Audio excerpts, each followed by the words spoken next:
freaking first cut. Golly. Welcome to the First Cut Podcast. I'm Rick Gaiman, and this is your mega preview pod for this week's Valspar Championship. It's storylines, it's best bets, it's one and done. Joining me to break it all down, it's the coach. Coach, what's going on? Oh, man, I'm right smack dab in the middle of two huge tournaments that I'm calling for PGA Tour Live Players. Last week was amazing, and then we're getting set for the Valspar tomorrow, so I'm pumped to be chopping it up and to see my man, Greg. I haven't seen you for months. It's been way too long. And I heard you on PGA Tour Live last week, by the way, watching you on the main feed. You did a heck of a job, as expected, and I'm looking forward to watching you again this week. Thank you very much. Thank you very much. That's Greg Ducharme. And gentlemen, we got an influx of late storyline news on this Wednesday morning. We're going to get to that in just 1 second, but I'm told there is some amateur style bracket competition that's going to be starting. Oh, there it is. Yeah. March Madness starting up this week, and you can join in on our bracket game. So go to cbssports.com/firstcutbracket. You can compete against me and Greg and Coach and Sia, Mark and Jacob. You can kick our butts and you can win a $100 gift card to Paramount Plus in the process. You can also create groups to compete against your friends, fill out your own bracket, and win an opportunity to travel to the 2023 Final Four. Coach, you guys do a great job over at the Early Edge. I'm sure you guys also have your own bracket games, but I think the First Cut crew, they want a piece of you as well. Well, I mean, I've been seeing so many social media tweets say, I'm going to take Coach down. I can beat Coach. All I say is this: bring the smoke. Yes, we've got a huge bracket. We have well over 1,000 people already in our Early Edge bracket challenge that think they can take down me and the crew. Well, bring it on over here too. I'm ready for it. Let's go. cbssports.com/firstcutbracket is the place to be. All right, gentlemen, storylines and that late breaking Wednesday morning news coming from what was formerly known, Greg, as the Super Golf League. They've got a new name and they've got tournaments. The Live Golf Invitational is launching in June, and they have presented 8 different events. We know the courses, we know the dates, and there is a $25 million purse per event. What are your initial reactions to this? I still have yet to see a list of players. And ultimately, this is what it all comes down to. And Greg Norman sent out that article to players. And look, he talked about the fan experience and all that. And the ultimate thing in the fan experience is who we're watching. The purse is nice because it's nice for the players. We want to reward the players, but it doesn't really affect the viewing experience. It has a limited effect. It's an incomprehensible amount of money, and for most of us viewing. And the difference between somebody having a putt for $300,000 and $400,000 is, I mean, it's the same thing. It's a lot. We're playing for a lot of money in professional golf, and I don't think it's enough to alter our viewing experience. So the question is, will it alter the players that you get? And that's what we watch for. We watch for the players. We watch for some courses, although it's very few. It's far fewer than you'd actually think. We watch for players.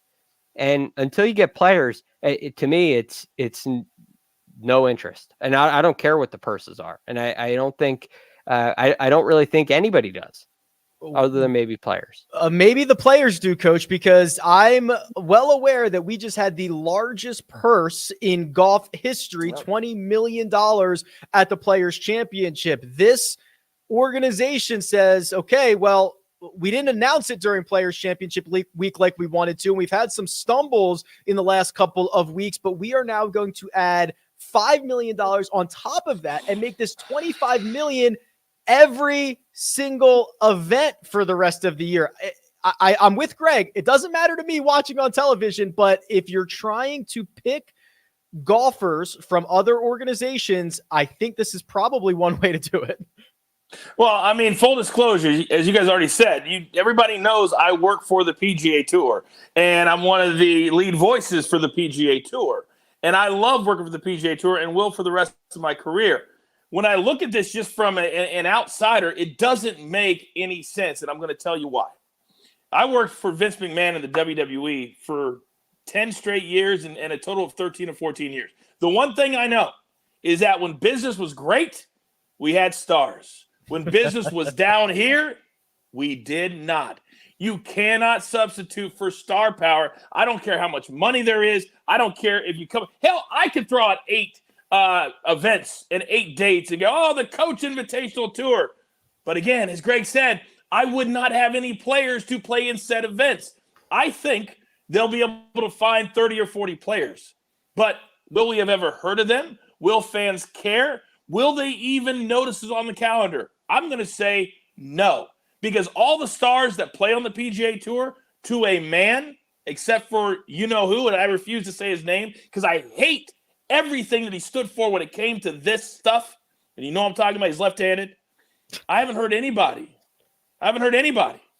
say anything positive about this. So to me, yes, it's real. And if you want a quick buck and then forgo the rest of your golfing career, because if this does last, guys, I don't know a lot of rich people, a lot of wealthy people that get into business to lose money. And the way they laid this out, it can't make money. It's impossible. I don't know why you dislike Brian Harmon so much, Coach, but we'll have to figure that out on another episode. I certainly agree with a couple of things there that Coach brought up, Greg. This is so much money. I don't know how they're ever going to make this money back, first of all, but I do want to look at the schedule. Jacob, if we can bring that back up real quick here, because what I do think is interesting and exciting outside of the whole dirty money, sports washing, all the billion other issues with this, what I do like is you are seeing golf in a few kind of underserved areas. The Pacific Northwest, there's an event in Portland. Boston outside of the US Open this year doesn't really always have a yearly event. Then they're going to Bangkok, to Chicago, to London. That side of it is interesting if you can forget where the money's coming from. I'm not sure that's really a realistic option. And also, I don't know how interesting that is, Rick. You think about the PGA Tour schedule, and the PGA Tour has tried to expand and become a more global brand. So they have a couple of events a year in a normal year without COVID that are overseas. But those events here don't carry very much. They don't carry much weight. Because they're hard to watch. The viewing time makes it nearly impossible. And so while it may benefit those communities, the PGA Tour has a schedule that's extremely long. And it allows a couple weeks a year, especially during football season, to play overseas and bolster those markets. There's not a lot lost here in the U.S. because we know what time of year that happens. Mm-hmm. So now when you have a schedule that only has 8 events, and what do you have? 2 of them? 4 during football. 4 during football. You have 3 of them in the U.S., maybe a 4th in the U.S. There's not enough to get you into it. These become one-off events. This becomes Shell's Wonderful World of Golf. This isn't a tour, a series that will generate interest over time. And so the PGA Tour and their schedule, whatever you make of their schedule, there's a period of time where people are really following it. For some, it starts now. For some like us, it starts in September. For others, it'll start in April. But there's a series that we're following, and it gives us some finality. The road to major championships, the road to the FedEx Cup, all those things that this tour, this league offers, generate something. This may generate a couple of events in a couple of areas, but I don't know how it's sustainable. I don't know how that generates long-term interest. And it's a big concern for me. It's a big concern with global sports. And I think that's one of the reasons why the biggest leagues in the world are not global for the most part. They may have occasional events outside of their home country. For the most part, they're somewhat centralized.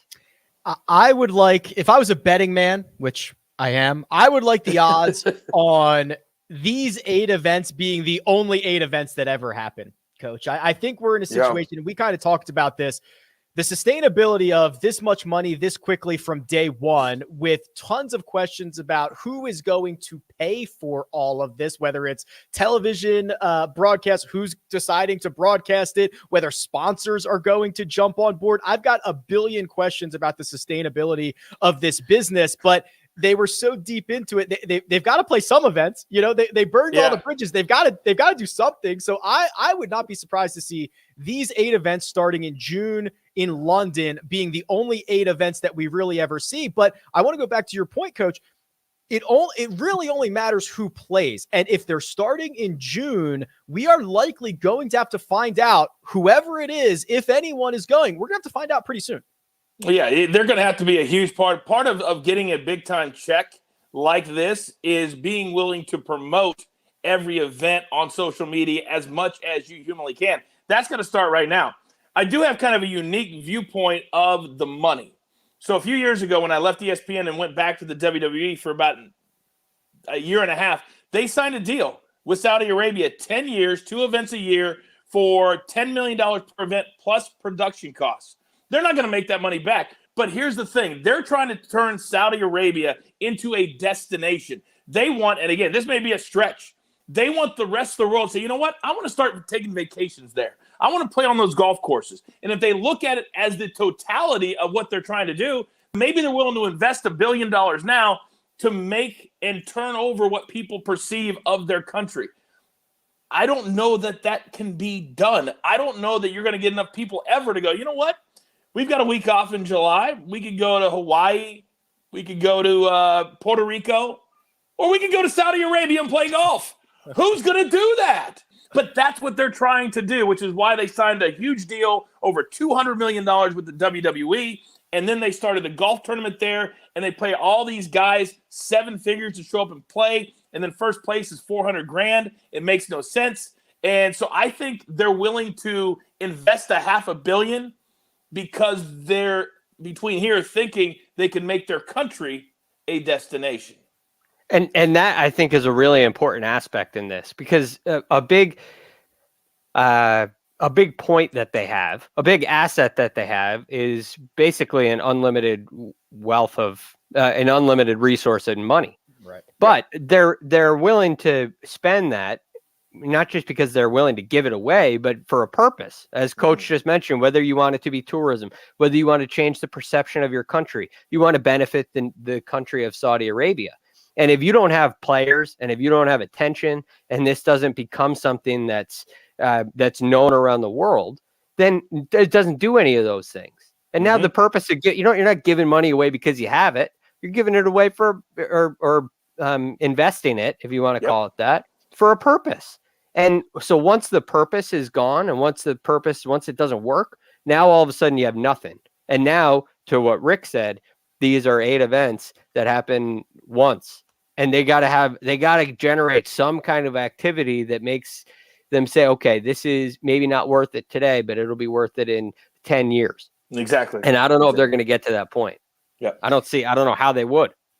The Live Golf Invitational, so that's now the new name they're going under. We'll see how that kicks off in June, and I imagine we'll get some more news before that. But Coach, even yesterday, the PGL, the Premier Golf League, that still is out there, and they're trying a different approach. They're trying to infuse a lot of money to all PGA Tour players, all Korn Ferry Tour players, and kind of improve maybe the fall portion of the PGA schedule. And they're going to go about it a different way, and we're going to learn more details about that. But I think what we're still seeing is this golf entity, the game of golf that we have and all the stars that we have, appears to be very, very valuable when you have all these different entities that want to get their hand in the pot.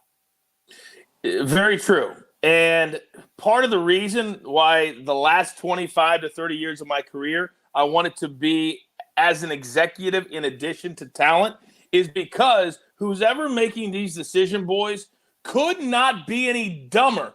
Why you would want to start a golf league and think you're going to go up against the most powerful league in the world is beyond me. And then if people haven't seen it, it's out on social media today. They were able to get their hands on an email that was sent to Rory McIlroy, because he's on the players committee on the board at the PGA Tour. And it was all like, hey, we just want to help. We want to give you equity. We want to give you millions of dollars in stock in this entity, Premier Golf League. The thing is, I love competition. Competition is good. It gives players and people an opportunity to play. But here's what players need to understand and what execs need to understand. You got to make yourself a star. You got to give yourself a brand. You've got to be somebody that people talk about every single week, and not just, hey, here's, and I don't want to insult any player by saying a name, but you know what I'm talking about. You got to make yourself a star, like JT has done, like Rahm has done, like McIlroy has done, like Tiger has done, all those guys. Now I'm interested. But even Tiger and Rory and Bryson cannot get me interested in October. And that's the big thing here. And they just haven't figured it out. And I think the whole thing, guys, is, hey, let's throw more money at it and shock the world with the numbers instead of actually having a really good game plan, which I don't think this is. Yeah. Two things. I like the guessing game of trying to think of what player coach is thinking about in his head as he's going on his little tirade. That's the new game. But the other thing here is, Greg, and I love the PGA Tour, and I've been critical of the PGA Tour because I'm happy to be critical about things that I love and I want to see improve and all of that good stuff. But even with the SGL, now Live Golf, and even the PGL, I the more you step back and you look at what the PGA Tour currently has, you think, man, this is great. This is strong. You've got legacy. You've got these premier events. You've got ever increasing prize pools. Are there things that can change? Absolutely. But the more we step back and zoom out, the more I think the PGA Tour is doing it right. Right. I mean, you look at what you look in internally and you go through a microscope instead of zooming out, and there are problems all over the place, but you realize that they're minor problems and they're fixable. And if they don't change, then they're not game changers. We don't have a game changing problem in this game. There are things we'd like to improve, and that could be better. But without them, we're still fine. And I think that's a really important aspect. And I want to say one other thing about this, because the team aspect seems to be the driving force. Like, golf misses the off-season conversation that football has. Right, Tom Brady retiring or not? What team is Aaron Rodgers going to go to? What is this whole scenario? Yep. But I don't think golf has a future in that. I think it's an inherent difference. I won't even say problem between golf and other sports. Yeah. And the team concept in golf, to me, will make it, one, more confusing. Two, it won't feel as real. It won't feel as authentic. And we have found, people clamor about this all the time. All we see is 72-hole stroke play. Every week, 72-hole stroke play. It's always the same. But it's the same for a reason, because it's the best format. And when we get a team event, nobody watches. Right? Unless it's the Ryder Cup, which is, and the President's Cup, I suppose. Those are extremely unique, and I don't think you can recreate that.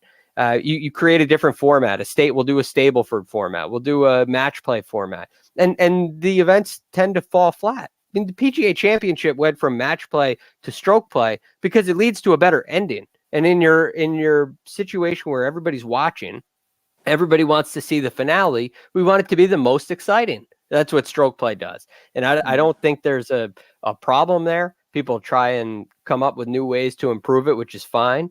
But I think we've landed on this for a reason, because it's the best format, and we have it. We're in a pretty good situation if you're the PGA Tour. So here's the thing. I went out to dinner the other night with several people that we worked with down here at the tour, and two of them have been at some point in their careers involved in rulemaking and having their voice, because they're very, very respected. The one thing, and there's only one, that these other leagues are doing that is a sticking point on the PGA Tour. Because a lot of times we focus, guys, on the stars that are making them millions and millions of dollars. Not everybody is like that. So when you're paying on average $2,000 to $5,000 a week to travel to an event, so over the course of the year, if you play 15 to 20 events, you're spending $100,000 on everything from expenses to caddies and all that. They would love it even if it's just $5,000 or $10,000, a guaranteed check when you show up, because this is the only professional sports league where that doesn't happen, where you can go and compete, and if you don't play well, you don't get paid. If you don't play well in an NBA game, you still get paid. If you play like crap and throw 2 interceptions, you still get paid. So I think that's the one thing that the players would love to see. And again, if you're doing that for 65 players and it's $5,000, you're only talking about $300,000 extra that you would need to come up with just to pay the expenses. Nothing crazy, just the expenses. And I think that's a lot of the 15 events, right, Greg? There's now that you play 15 events, you get 50 grand. And we often poo-poo that and we say, what does Rory McIlroy need another 50 grand for? But what that is working towards is guy number 125 who is paying for his travel, his hotel, all that good stuff. And also in the FedEx Cup bonus structure, if you finish 126 to 150, and this number may have changed, you're still making 70 grand. Yep. So those things, they at least help with that issue. Coach, I'm with you, and I've been saying this for a long time, and Michael Breed has been saying this forever too. Everybody should get paid, whether you miss or make the cut. Doesn't have to be a lot, but everybody should get paid. I couldn't agree more. I should not be getting paid to do the Players Championship more than Colin Morikawa got paid to do the Players Championship. Yes, you should, Coach. They know star power, and they know they got the coach. You said it. There you go. All right, beautiful. Greg, you mentioned the Ryder Cup and its unique aspect. News coming out of the Ryder Cup this week: the Iceman Henrik Stenson will be the team captain for Team Europe. This was, I think, a logical decision. I think Stenson not only has the experience, he served as vice captain. He's very well liked amongst his peers, and he is going to give amazing press conferences when we get to Ryder Cup week and the weeks before. It's the thing I'm looking forward to most because I'm such a big fan of the Iceman, and I think it will be helpful. I don't know what his strategy is going to be. All that stuff is yet to be seen, but very well respected, very well liked, very entertaining. And I think the European players are going to do everything they can to give him their best. So the good news here is, well, we love Stenson, yes, but also that we have a decision. And it means that some things are kind of coming to where some decisions are being made, because this thing was delayed for a couple of months, largely because of the previous conversation we had. And it seems like things are finally starting to come to a conclusion. We're having our answers. And I'm really happy that Henrik took this on, and I'm happy that they chose him. Now, Greg, do you have any do you have a little bit of a tough spot in your heart for Henrik Stenson? Because as T. Leone points out in the chat, he was really the original Icifier, and you just had, the AOL nickname when you were growing up. Yeah. Well, he's more like Iceman. That's more of a Top Gun thing. But yeah, I guess you're right. He's the original Icifier. So I guess it just means I'm a bigger fan. I'm a fanboy, I guess. That's so good. I love that. I can't believe that's public. I know. Me neither. I can't believe you told us that. And I made it public. I know. You told us that. What am I doing? What a horrible mistake. Coach, there is first of all, there is obviously a huge strategic side of a Ryder Cup or a President's Cup, how you are going to put your players together, how you're going to, all that good stuff, how you're going to deploy them. But there is, and we've seen this recently, a huge part of just rallying around your guy, rallying around your captain. We saw it with Tiger Woods. Those guys wanted to be on the team just because I got to do it for Tiger. I just got to do it for Tiger. And you got to find somebody in all of these team formats that your players are willing to rally around. I certainly think the Europeans have found that in Henrik Stenson. Yeah, rally around and also respect. I think we've gotten to a point, guys, that when you're talking about the captaincy for the Ryder Cup, we're now getting to the level of player that is closer to the age of players than we've ever seen before, right? So we had Tom Watson, we had Davis Love, we had Jack. All those guys were separated as far as when they played. Henrik Stenson's still playing. He played last week. So he's playing with guys that he is going to have to captain. And you throw in the fact that they just got run out of the building in last year's Ryder Cup. So now for the first time in years, how do you get your team together, pick yourself up off the floor, and say, we're going to get this done? And I think that's going to lead to some very, very difficult decisions for Henrik Stenson. Is he willing to make them? Can he make them? It'd be like if I was playing for you, Rick, or playing for you, Greg, and I would be, hey, Rick, put me with this guy. And then the other guy, hey, Rick, hey, Greg. It's going to be very, very difficult to do. And I think that's going to be the hardest thing, is doing the right decision and knowing you can't have two performances like what we just saw. That is true. I do.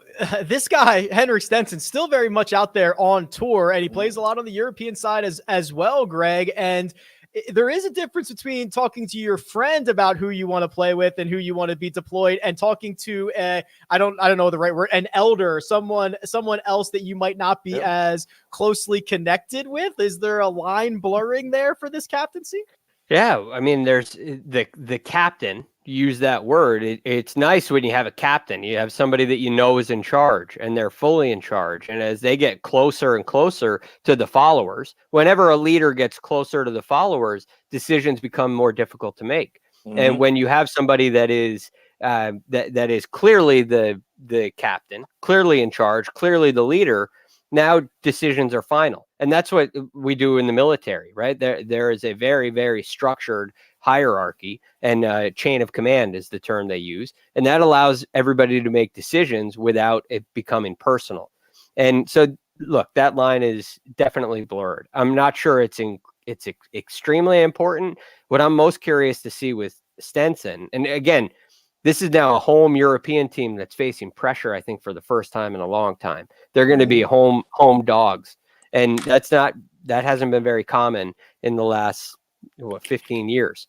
So that's going to be interesting to see how he handles it. And in the selection of the team, I think that's more interesting than who he pairs together and what formats he plays people in. Who gets on this team? Does he stick with some of the old guard, or does he bring up some fresh blood, make some tough decisions, and bring on a hot young player that we're maybe more familiar with? So I think the process leading up will be the really telling aspect. That potential roster, it needs some help. It needs probably an infusion of young blood, and we'll see how Henrik Stenson deals with that. One quick thing before we get into our best bets and our one and done stuff. The USGA and the RNA coach, they released a joint research paper today of areas of interest. I will save you reading this fairly, I don't want to call it boring, let's call it dry document, but it all revolves around essentially the distance debate. And if equipment is getting too hot, if it is getting too long off the tee, if they are going to have an opportunity to continue to play at a lot of these great courses that we know and love that might be getting phased out in our modern game. So this is just a continued conversation around how much distance should these professionals really have access to. And I'm tired of it. I really am tired of it. All you have to do, if you're one of these courses that, it's 2,500, just look at what they did at TPC Sawgrass last week. Well, on a course that more than any other on tour has had so many different kinds of players. I worked out in the gym yesterday with Craig Perks. Remember when he won the Players' Championship? He came out of nowhere. Tim Clark, opposite. So many different ways. So here's my point. Start growing rough. Start making accuracy as important as length. We saw John Rahm get taken apart in his last round with a 9 on the 4th hole. Why? Because he hit it into the rough and everything snowballed from there. So stop with the distance stuff and start making the courses harder because of growing rough and doing things you can do within the structure of what they are doing. I'm tired of the equipment talk. Just make the courses a little harder. I'm generally with Coach on this one, Greg. I think, listen, the distance thing, I don't like to stop evolution of athletes. And if these guys are going to get better and stronger and whatever, I don't like stopping that. And there are ways to make golf courses firm and fast, rough around the fairways, shave it down around the greens so that when you hit a bad shot around the greens, you are penalized for it. We're looking at 9 different solutions, and I don't think that they necessarily always address the problem. Which again is this is my biggest problem with this whole report. The whole concept of the report is what you just said, Rick. The problem. What is the problem? We're in the middle of a golf boom. We have governments and organizations throwing money at the game, and then the RNA and the USGA is like, nah, we got to change everything here. We have a big problem here. And look, the other concern that I have is they have this period where we're going to collect feedback and we're going to listen to what you have to say. But everything that I've heard, I don't think there's an OEM out there that wants this to happen. They're a big part of this feedback that the USGA is going to get.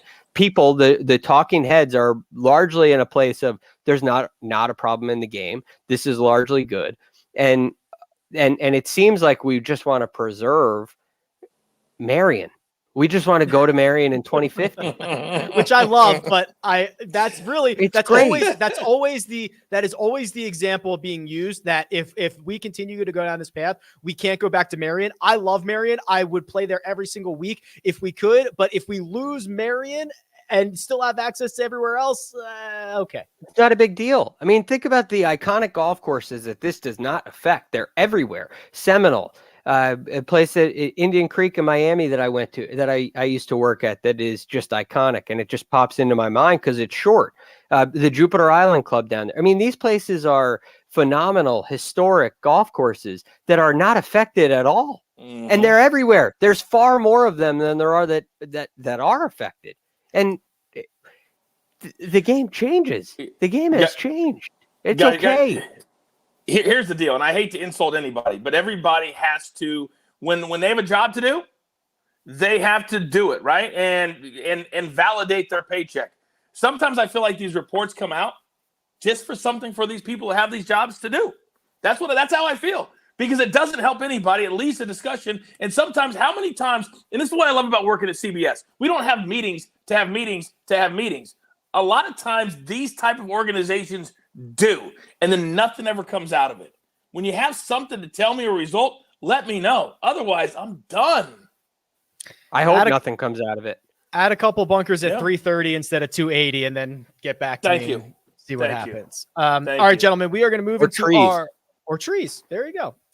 Our best bets, one and done, and pick segment. But first, we're going to take a quick break and hear a word from our partners. And we're back. We are out for the week. We do not have to do Mark's nationality pick of the week. We've been saved. We are generally pretty poor at learning and determining what the nationality, the national anthem is. We do not have to do that this week. So we're going to jump right into the best bets, gentlemen. And if you're new to the show, this is where we go over to Caesar Sportsbook. We scour every square inch of that website, and we come back with our best bets. Coach, I'm going to start with you. You have a head-to-head matchup here that you have as your best bet. Yeah, this was pretty easy for me. Sam Burns is your defending champion. I'm only laying 18 cents. This is as much about Sam Burns, and he was in contention until he fell off on Monday afternoon. But Shane Lowry, think about this. What's today's date? Is today March 16th? Right. So what would tomorrow be? Oh, you're going with the St. Patty's Day narrative. Oh, Shane Lowry, St. Patty's Day. You don't think he's going to let something like a little golf tournament get in the way of a few of these? By the way, he did buy beer for the entire media room after his hole-in-one this weekend. But Shane Lowry, we saw him when he won the Open Championship. He was lit up for 3 or 4 days. This is an easy fade for me, an easy best bet.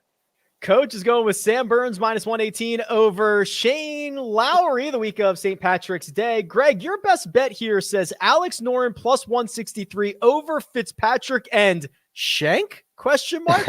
What's the question mark? I didn't put the question mark in it. I'm not sure. Maybe that might have been a typo on my end. If it is, I apologize. Adam Shank. That'll be a typo. We'll make it more definitive. Yeah, an exclamation point might be better. Yeah, it could be an exclamation point.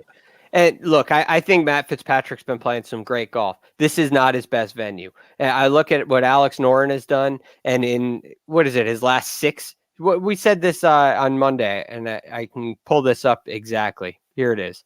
So in his last 6 events, it's 6 events, he's gained strokes approaching the green. He has 1 start here. It's a tied 21st. He lost strokes off the tee and approaching the green in that T21. So I think he understands the greens here. I like what he's done on the greens for his whole career. I think he can have a great putting week, but I like what he's done tee to green of late. And I think Alex Noren is hot. And I don't love this golf course for Matt Fitzpatrick. So I'm expecting a slowdown for him. Adam Shank has been as definitive as it is here. He has not been great. So I'm not too worried about him stepping on this one. I love the number at plus 163. Yeah, plus 163, Alex Noren over Matt Fitzpatrick, not Alex Fitzpatrick, his brother also in the field, and Adam Schenk for that 3-ball for Greg Ducharme. I'm going to go with Bubba Watson over Keegan Bradley. I actually like both of these guys this week, Coach. Keegan was in contention and honestly kind of melted away, still finished T5 last week, but Bubba has a lot of creativity that he can tap into at a Florida course that's got a bit more elevation. It's got the longer par threes. It's got the fives that you need to take advantage of. I'm going to go with Bubba on the plus side of money over Keegan. The reason I don't like this, Rick, is the motivation factor. I think we're going to see a lot of really, really slow starts from a lot of guys. And Bubba Watson was so beaten down, and he finished on the other side of the golf course on Monday where nobody else was. It was like the weakest get to the finish line we've ever seen. I don't think he is even going to care what happens this week. And Keegan Bradley is one of the ultimate grinders. Every week he shows up, he gives it everything he has. That's the only reason I don't like this. He does indeed grind. All right, well, we'll see how this one plays out. Bubba Watson over Keegan Bradley. I'll take the plus money, plus 110. Let's move on, gentlemen, to our sleepers. And, Coach, I'll just kick it right back to you here because you've got a guy in triple digits for your sleeper.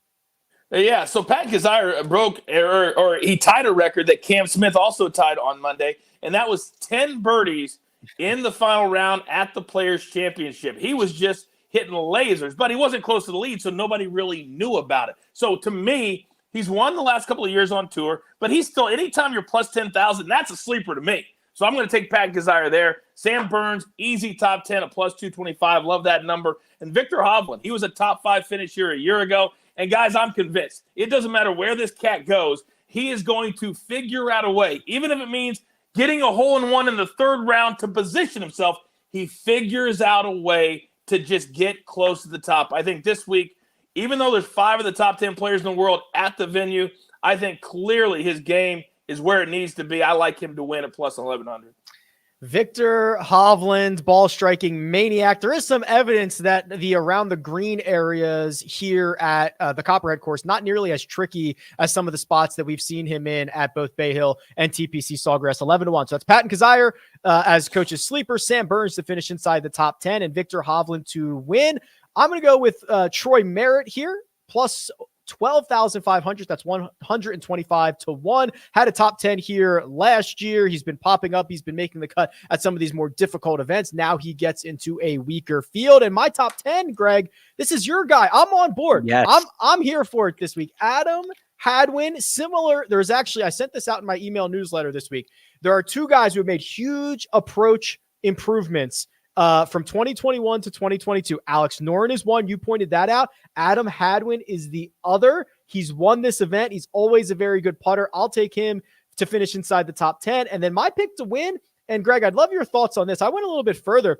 Abe Answer. And I look at, we are definitely in Florida, but it doesn't feel like a Florida course because you've got like tree line fairways and elevation and stuff like that. Playing out of the fairway or just into the rough is huge where you're not blocked out. And that is kind of Answer's game when you get him on dog legs like that. He's extremely accurate. And you think of in 2020 when the RBC Heritage had all that attention on it and it had a great field, he was right there in the mix. And it's that kind of golf course that brings out the best in Abraham Answer. So I love him because of the accuracy and the ball striking. It feels like he's ready to pop. His performance last week was a lot better than that finishing position. So I think he's ready to pop. I love Hadwin as well. And I like Alex Noren. And if you remember on my all A team, those 3 guys are on it. So in my, and even in my non-narrative fantasy golf lineups, those 3 guys are going to be staples for me this week. So yeah, Answer, Hadwin, and Noren. I love all 3 of those guys. Now you are rolling here with your sleeper, Francesco Molinari. He was in the thick of it for 2.75 rounds, 3.5 rounds. He kind of faded down the stretch, but Frankie is putting things together here.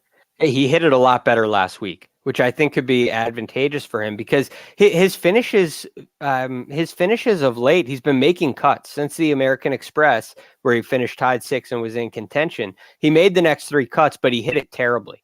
But he's been hanging on with some pretty good putting and some pretty good short game. And so I think he's a guy who, when he gets the ball striking figured out, can actually win. And I think that was a really important aspect in my sleeper pick here. I'm not sure. I don't like him. I don't love him in a fantasy lineup. The reliability isn't extremely high for me. But if he gets it going and starts off having a really good ball striking week, I think he turns into kind of more of a favorite value than at this number. So because of that number, because of his ability, and I think there's a good chance he hits it really well this week, I think he could actually win the tournament. 90-1 if he does. Look at this, Coach. Greg, very savvy here. He wants Louis Oosthuizen on his card, but he knows better than to pick him to win. So he opted for the top 10 at plus 225. Now, win equity is not so important, right? for the sleeper, that guy's got to win to cash. So that the win equity is really important on either end of this. It's not here. And so second place Louis, silver medal Louis is I think he's starting to play a little more. He's getting into the groove of the season, and he loves this golf course. He has some great results here, and I'm very interested to see what he does this week. I think he's going to be near, but not on top of the leaderboard. First page of that leaderboard is what we're looking for out of Louis Oosthuizen. And then, Greg, finally, your pick to win 12-1, another young gun in our tour.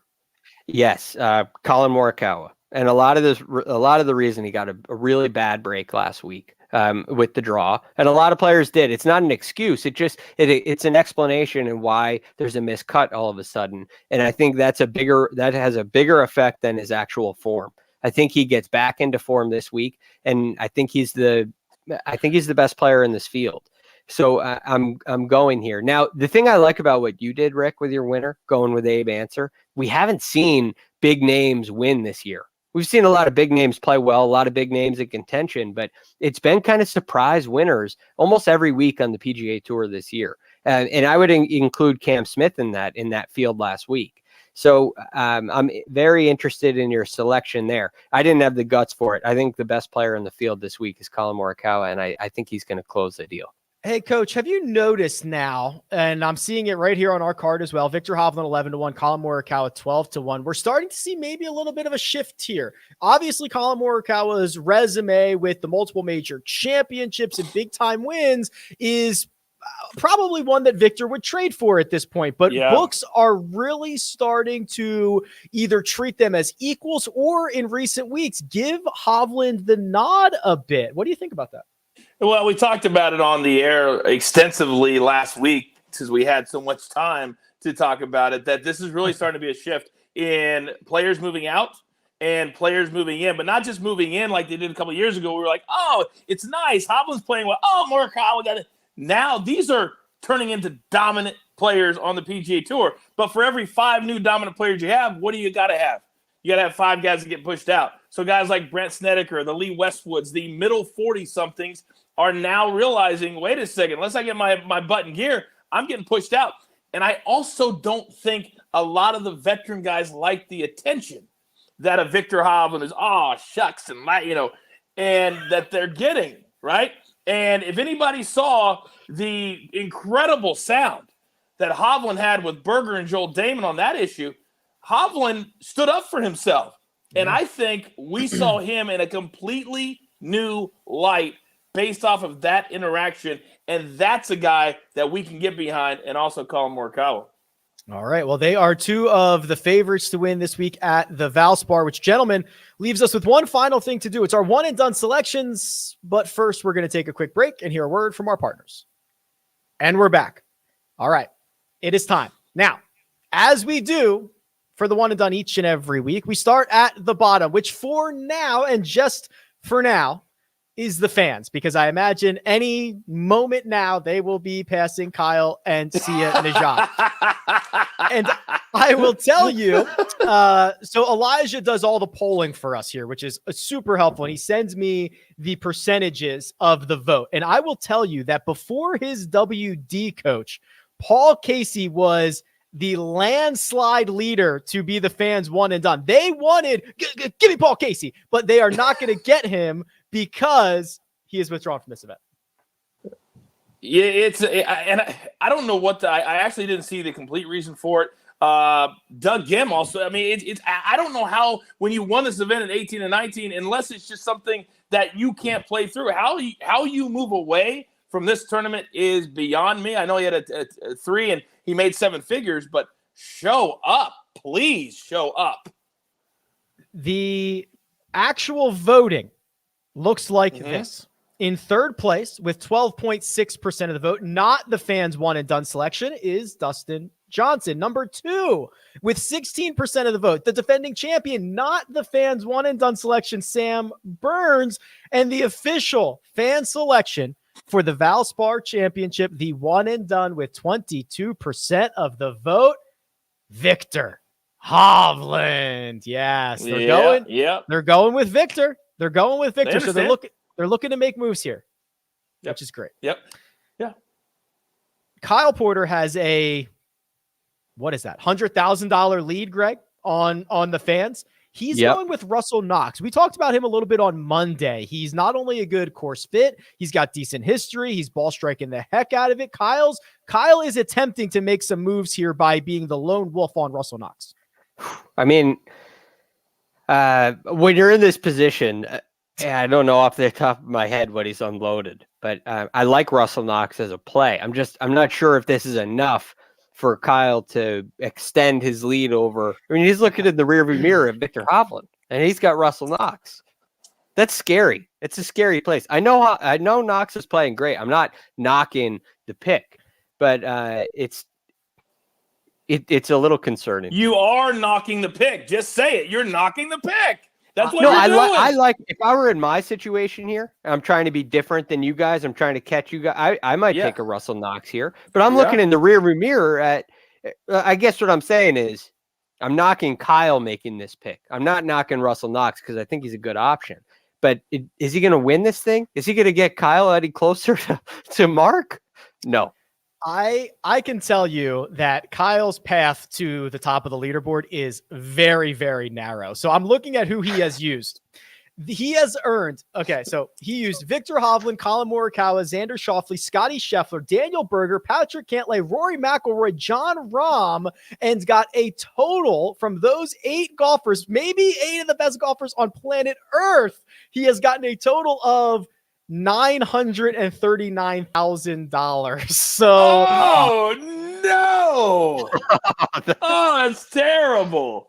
It's tough. It's so a tough he path. needs Russell Knox. That's what he's left with. Yeah. He's gonna need that. Sia Nejad actually going to the St. Patrick's Day narrative, coach. He's thinking Shane Lowry, couple of Guinnesses, he'll be nice and loose. He'll be out there rocking and rolling. Dumb. You remember, it's so hard to keep good play going. What happened at the Honda Classic? Bad break, could have won. Then last week, he was right there, 7 under. Right, he was 3 back most of Monday, plus the hole-in-one, plus the beer, plus all of that. Why would you pick him this week? It makes no sense. I love me some Sia. But, Greg, this is how you knock a pick. Sia, it's a bad pick. It's a bad pick. That's how you do it. There you go. I'm going with Dustin Johnson. I like it, coach. I'm 1.4 million clear of Sia. I am $200,000 behind Greg. I'm not sure I'm in the position to trust DJ at a major championship this year. I'm going to roll him out here at Valspar. And Greg, I'm coming for you, bud. You are just within $100,000 of Jacob. Your one and done selection is who? Louis Oosthuizen. Yeah. I'm very happy to see I'm the only one with him on the board. The only sad thing is it's probably not going to be a victory. So I'm hoping for a solo second here, and I think that can get me up a little closer to the top. But I need a solo second for Louis, or maybe he breaks through and gets a win. Solo second for Louis, miscut for Victor Hovland, and I am really happy this week. So I think Louis been starting to get into the groove of his season, as he said earlier. I think he's a really safe play here because I think he just loves the golf course, and I need to get a little momentum going again. So I'm going Louis. I'm not going to feel like I'm losing too much, but I feel like he's got some really good upside. Jacob, are you coming in for this? Jacob is up next. He's at 3.5 million. He's $400,000 behind coach. He has a lone wolf scenario. He can make some moves this week with a past champion. Jacob, who is it? We're going to go with a little leverage opportunity here and take Adam Hadwin. I feel like I'm like a bit of like a dead zone of I'm sort of near the top, but Mark's lead is just gargantuan. So we gotta not play the big names, which I really wish I had Colin Morikawa still in the tank, but yeah, that didn't work out last week. So let's go with Adam Hadwin. And not to steal hosting duties from you, Rick, but I did just get a little text message from our boy Sia Najad with regards to the coach and coach's thrashing of the Shane Lowry pick. And Sia he's offered something, coach. I think you know what it is. And would he like a little showdown, jeweler? He would like a showdown with going against your matchup bet from earlier. So you take Sam Burns, he takes Shane Lowry, even showdown amount. I'll put that in your hands. You know what to say next. Jeweler, I think, you and I consider you my partner, and you can speak for me. I don't even need you. Go ahead and text him back and just say that we played the music, even though we didn't play the music, because this is the easiest match. Of course we can't. This is the easiest matchup I've ever had in my life. In fact, this bet will be over on Friday because Shane Lowry is not even going to make the cut.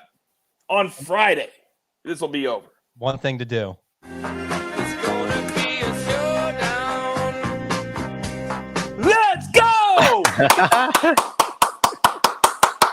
There we go. I love it. There we go. Sam Burns for the coach. Sia Najad is taking Shane Lowry, and coach says that'll be over by Friday. Sia says it's going to be a showdown. Give me Sugar Shane. All right, we are on the board. Lock it up. Coach, right back at you here because you are the closest to Mark. You're $1.2 million behind. You will not make up ground on Mark because you and him have picked the same golfer, but you will look to extend on the rest of the pack. All right, a couple of things here. You don't ever want to go out to dinner with Mark Immelman when he's ahead of you on the one and done. Okay, he told us, yeah. So that's one thing. I hate to bring up the fact that in our new one and done, which I am technically the commissioner and maker of the rules, he just won the first half of our one and done, and we have to send him the money this week. That stinks. With that being said, now it's getting very strategic. And I told him, I said, I'll give you a lot of credit, Mark. You're on the main network crew.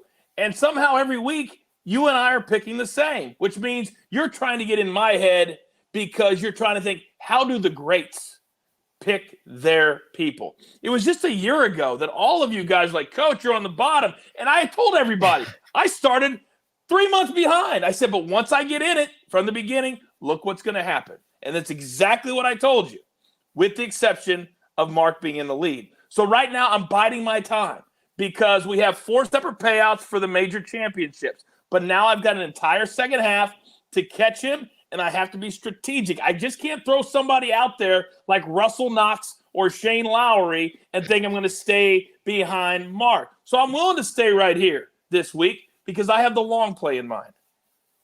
Victor Hovland is the selection for both Coach and Mark Immelman, the two at the top of the board. So just to recap, Mark and Coach, Victor Hovland, Jacob, Adam Hadwin, Greg is going with Louis Oosthuizen, I'm going with Dustin Johnson, Sia Najad going with Shane Lowry, Kyle's going with Russell Knox, and you, the fans, are also on Victor. So we wish you all the best of luck this week. Gentlemen, I got to run. So that is going to be the conclusion of our mega preview pod for this week's Valspar Championship. Producer Jacob does all the hard work behind the scenes. That right there, it's the coach. You can find him on Twitter at The Coach Rules, and Greg Ducharme, who you can find at The Real GFD. You can find me at Rick Run Good. This has been The First Cut, and we'll catch you next time.